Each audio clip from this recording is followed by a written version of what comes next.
And that is the government that immediately sent troops to go, invade the Donbass. The U.S. funded and started the Civil War. And then you had this Minsk agreement. All right. This the is what, following year in 2015? 2015. Yeah, 2015. That was supposed to, the Donbass basically has been, Russians have lived there for hundreds of years. Ukraine never had a country before 1991. And they were supposed to be semi-autonomous, correct? Yes, everybody agreed that they were to be allowed to separate and be their own, independent republics. And here you have, when this war starts out, Ukraine just kept pounding them. And so then there were people that were questioning Merkel, saying, why haven't you told Ukraine to honor the Minsk agreement? And she actually came out and said, well, we never really intended it. We were only buying time for Ukraine to build an army. So that shows from the very beginning, to make that statement, it shows that the West has, from 2014, decided that they wanted to create this war, to go after Russia. You can also Google it, and you'll find in the Daily Wire the day before Putin. This makes me sick to my stomach. Why are we perpetuating? Yeah, why are we perpetuating this war? Why is there nobody for peace? Why are we perpetuating this war? Invades to protect the Donbass. Zelensky publicly stated we're going to rearm Ukraine nuclear against Russia. That's in the Daily Wire on February. Basically, is when Putin goes in. I mean, it was the exact same scenario that we justify going into Iraq. Oh, they had weapons of mass destruction. And here you have Zelensky saying, we want the weapons of mass destruction. Yeah. It's unbelievable. But, and all the West goes, oh, Putin has invaded unprovoked. I mean, that is just total propaganda. Well, more propaganda. I was listening to Scott Ritter. I haven't had him on as a guest. I think he's a fabulous military guy. He's a Marine intelligence officer, deep. He was a weapons inspector. And to hear him talk, the Ukrainians are not winning. They're not. They were being told they're winning. He said they just burned up all the stuff we gave them. All that, they did have a good September. They did gain some ground, but the Russians made them pay, and they did a strategic retreat. And he says the Ukrainians are being creamed. They're being creamed. Look, I put out a few months ago that my sources from Ukraine, not Russia, said 100,000 had died. Yep, and that just so you know, that was backed up by the president of the European Union. Yes, she slipped out and said, "Oops." She's put that out. Zelensky made her remove it from her speech. All right, my sources, the same.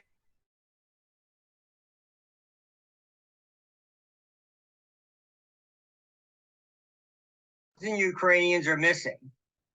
All right, and this is just, it's unbelievable, but they will not tell the truth because they want everybody to think Russia is losing and therefore we can go in and basically defeat them now. They're weak. This is everything that they're putting out.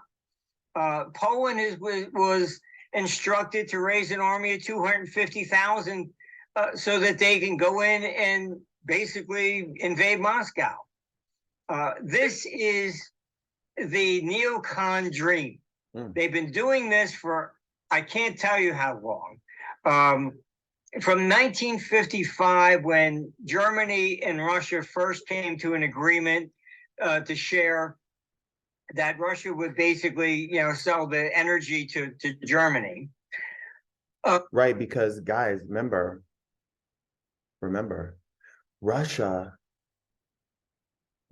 produces 70% of the natural resources for Europe. Just remember that, guys. Okay, let's go back to this. The U.S. instantaneously was against it, and started putting in sanctions on anybody that made pipe to give any pipe to Russia. The neocons were saying, oh, if a pipeline is built, then Russia will have all this money and they'll build an army and they'll invade Europe.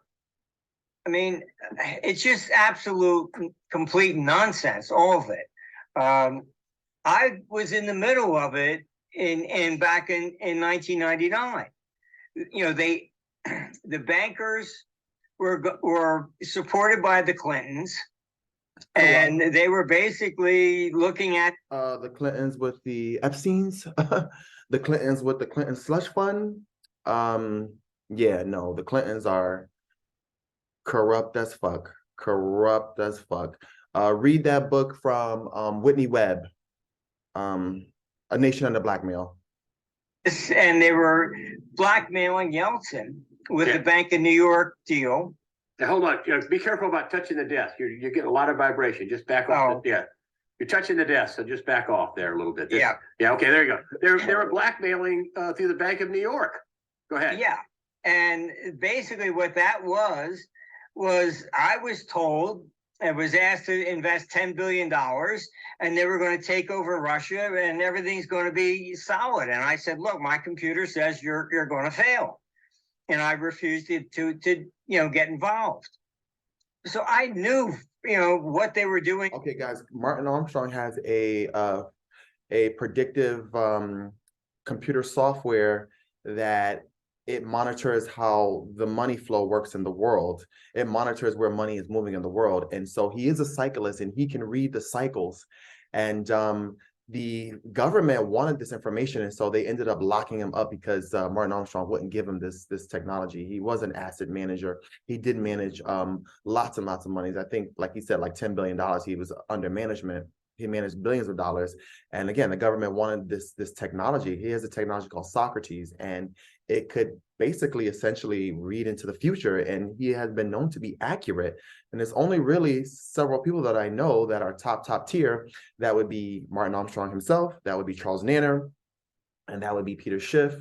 And maybe a few other ones. You might even say Harry Dent. But Harry Dent is not necessarily, he's a demographer. He's not a cyclist. Peter Schiff is a gold person, but he has made predictions with his, just his intellect, fascinating intellect. He has made predictions and they have come true. And that's why so many people fuck with them, okay? Because they have said X, Y, and Z would happen, and guess what? It happened. And they have done it numerous times. So again, Martin Armstrong, he is a legend in that because he has this program called Socrates that, again, it monitors the influx and flow of information, and it monitors how the money is moving, and it can read the cycles. Okay, so from the very beginning. And Russia's not going to be taken over. I mean, what does Socrates say about this war? Number one, let's talk about Socrates. So now you're saying, you made some news here. You're saying it ain't 100,000 troops. It's 250,000 troops. What does Socrates say about this Ukraine war? Where's it going? Basically, Ukraine loses. I mean, the West does not care. They do not care how many Ukrainians die. All this blood is on their hands. I mean, they're the ones telling Zelensky, no, there'll be no peace negotiations whatsoever.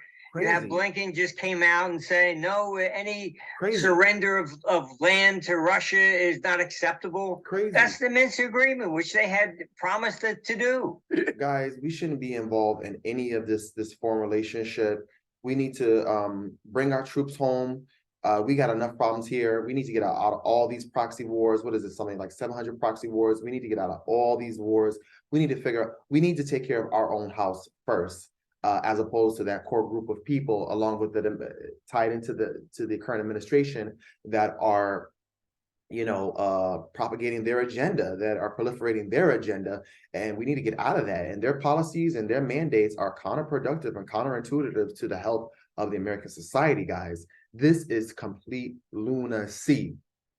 Ritter came out and said what they have is some fantasy idea that they're going to attack Crimea and take away, that's just fantasy. Now, Russia, what they're trying to go for is not a fantasy. He says they're going to grind their policy forward, and they're going to win. And is that what you're saying with Yes, I mean, look, with Socrates? What's Socrates saying? What is exactly? Oh, we're going to have a nuclear war over this shit. Sorry, are we going to have a nuclear war over this? Eventually, probably yes. Oh, okay, we're probably, you know, that we're looking at 25 to 27. These neocons think that they can take over. And that kind of lines up what Charles Nenner is saying, because these guys are completely, you don't necessarily see them in the same circles, but Martin Armstrong, well, actually you do, because Martin Armstrong and Charles Nenner have been interviewed, and Nenner said the same thing, as well as Cliff High is saying the same thing. We won't see the real crash until 2027. Yeah, the stock market is still overvalued and it may come down a little bit. It may come down 50%, but we won't see a real crash, guys, until 2027. And that's when all hell is supposed to break loose in 2027. Guys, I'm not fear mongering out there, but a lot of these experts are saying, in addition to Martin Armstrong, Charles Nenner, and Cliff High, what they're saying, again, there's no way to look into the future, but by 2027, that's when we're going to get the real collapse. So this is going to be a long, drawn out, you know, insidious, low vibration, black, dark energy that we're going to be dealing with until 2027. And then 2027, they're expecting to see a major decrease in the population. So by 2027, something's going to happen where we're going to see a huge decrease in population. And again, why is this administration, why are these quote unquote neocons and those core group of people doing this? Do they know something that we don't know about climate change and the instability and the crops not being able to grow? Do we know something about climate change? And is what motivating them to go into Russia? I'll leave that up to your own discretion. Russia, tell China, please wait your turn, then we'll turn on you. And that's just not going to happen. You know, China's over there meeting with Putin. They are interested at this stage in the game of trying to work out a peace, because they know what the end game is here. This is World War III. And though I can't believe it. I mean, I've dealt with governments and heads of state for 40 years. Never in my entire life have I seen a crop of world leaders this bad, and they're all just reading the cue cards and cheering war. Because they know something, guys. They know something. Their predictive models, that core group of people, their predictive models is telling them something, and it could be related to climate change, guys. It could be related to. It's not just climate change. It's a plethora of things. And again, I think that essentially that those core group of people, the Illuminati groups that represent the G7 groups, and I think eventually they want to get off the planet. And what you see here is that you see that those core group of people, wherever there's a central bank, they are essentially stealing the wealth of the nations, and they're stealing that wealth because there is a whole nother black budget economy that is going on that people can't see. And that's why when people see these UFOs, they're seeing where all the missing money is going to, they're seeing where all the stolen money is going to. It has something to do with consolidating their power, getting all the natural resources left on planet Earth for them, and depopulating the Earth, and then essentially diversifying onto another planet. If they're not already on another planet. That is something that we can get into, and it's so deep, guys. It's so deep. Yeah, it sounds like some crazy fucking science. It sounds like some crazy science fiction, but essentially, from the investment point of view, like don't put yourself in their shoes, but put yourself in their shoes for a minute. If you know that there's going to be issues with crime, if there's going to be issues with food, if there's going to be issues with just climate change, the vinification of planet Earth, or what happened to Mars happening to Earth, something major is going to happen to Earth where the habitability of Earth is going to be put into question, and you won't be able to grow food and crops. So therefore, they created the cerveza sickness to get the population down. As of now, there's been 7 million people that died from the cerveza sickness, and people are still dying from the jab, should I say. And I'm not here to, Guys, this is so deep, guys. And I don't know what I can and cannot say on here. So yeah, they're decreasing the population for the tribulation period. And you heard what Martin Armstrong says. Socrates is saying that we're gonna eventually have some kind of a nuclear bomb. And but why would they do that? Why would they do that? You know, nobody can know the exact time or hour. Nobody can really tell the future. However, when you have an expert like Martin Armstrong that has been accurate and has stated things and that they have actually come true, then you know we tend to listen to what these experts have to say, even though the future is not written in stone, right? I think a lot of people have been getting dreams, visions, premonitions, telling them to get out of the cities, to start preparing their families. A lot of people are still stuck in the matrix. A lot of us are going to end up quitting our jobs because the money is just not worth anything. Eventually, because the debt, there's $320 trillion worth of global debt, and then there's $2 quadrillion of derivative debt that you can't see. Once that debt implodes, the banks and the government will not be able to extend credit. So you're going to have issues with the cops getting paid, with social workers getting paid, with government and pensions and the government deficits and liabilities. So one way for the government to offset its liabilities is to decrease the population, is to lower the life expectancy. And already 7 million people have died on the planet Earth. So that is 7 million people that those governments are not liable for to pay out for Social Security. And so as they depopulate, they need to diversify. Think about it from an asset management perspective. Why would you have all your eggs on this one planet? No, you want to diversify onto another planet. And that ties into Bitcoin and why you might think that Bitcoin is going to be the money in the future, because once they're able to travel from Earth to Mars, because it takes 6 months to get to Mars, but through the Stargate technology, they'll be able to get there much sooner. Again, guys, we've been going over these deep topics. This is your boy Jay. This is the Digital Revolution Podcast. I'm hoping I'm getting this information out there. We have stargates inside of us. Some of us are going to bed at night and we're jumping from planet to planet through the stargate that is inside of us. And this is more of an exopolitical ideal and an exopolitical theory that we're exploring, that the stargate is within us. When you dream at night and you have a dream that seems so real, it's because you are traveling. Now, the matrix that we're in right now, it is that core group of people that is imposing the matrix on us. However, a lot of people are waking up for the matrix when they're realizing that, first of all, one of the first lies of the matrix is about the money, is that they make us believe that the money is real. And that's why when you see the matrix, you see all these codes and all this other stuff, is that the money is fake, and people are waking up to that. And that's why you see people liquidating.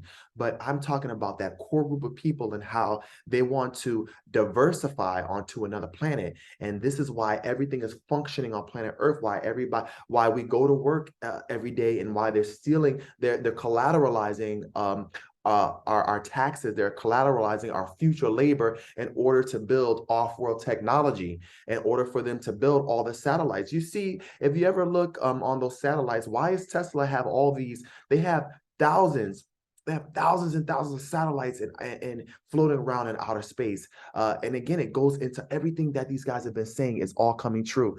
The satellites is to create a digital concentration camp. What is the 5G for? What is all these satellites for?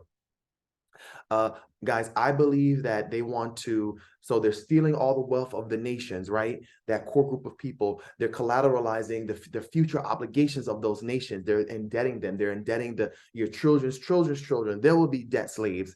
They will not have any wealth, right? All the wealth would be consolidated into this core group of people. But this core group of people, they want to get off planet Earth if they're not already off planet Earth themselves, or they want to create, or they want to privatize space. And this is essentially why everything is happening in the economy. There's one economy, right? And then there's a whole nother separate economy where all the missing money is going to. When you see the UFOs, that is where all the booty, as they say, all the loot is going to. That's where all the taxpayers' money is going to, and to these spaceships. Now, some of them are real, some of them are fake, some of them the government reverse engineered, some of them they are interdimensional. And the government reverse engineered. Now, that's not to say that there's not a United States military on some of these motherships, and that they're not already out there dealing with interdimensional beings. And again, this is exopolitical. So in order to understand the geopolitical and the political, you need to understand the exopolitical. And so hopefully, guys, I was able to explain that. I'm not going to go over the whole interview. This kind of went really long because there's just a lot of stuff to go over, guys. Please like and subscribe. It's your boy Jay. Guys, have a blessed day. Love upon your loved ones, the people that you love them. Life is short. We're only here for a short time.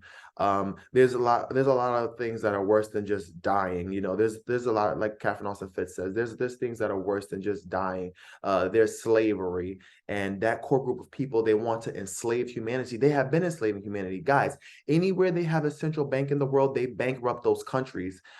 Just like in Sri Lanka, and the country went bankrupt, the economy collapsed, and what do they have to do? They had to knock on the IMF's, the International Monetary Fund's door and asking for money. But what does the IMF do? They also getting the money, printing it out of thin air.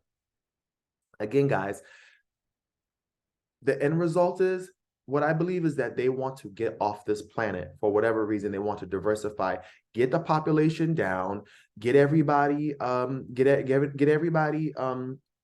tracked and traced, be able to decide who is born into this realm and who is not. They want to play God, right? And that's why all your movies are either about the military, all your movies are either about genetic engineering, cloning. Nothing that I'm saying is far out there. You know, check your beliefs before you try to check mine. And this is just me compiling this information. I mean, there's people out there that believe all kind of crazy stuff. I mean, look at the Scientologists, look at what they believe. And that's no offense to Scientology, but a lot of people are getting out of Scientology. But again, guys, love upon your loved ones. It's in this time that we do need God. Whatever your religious belief, maybe you don't even believe in God, but you have to believe in something. You have to believe in the collective. And this is a time where we all need to come together. Guys, please like and subscribe, and I hope you enjoyed this, and I'll see you on the other side.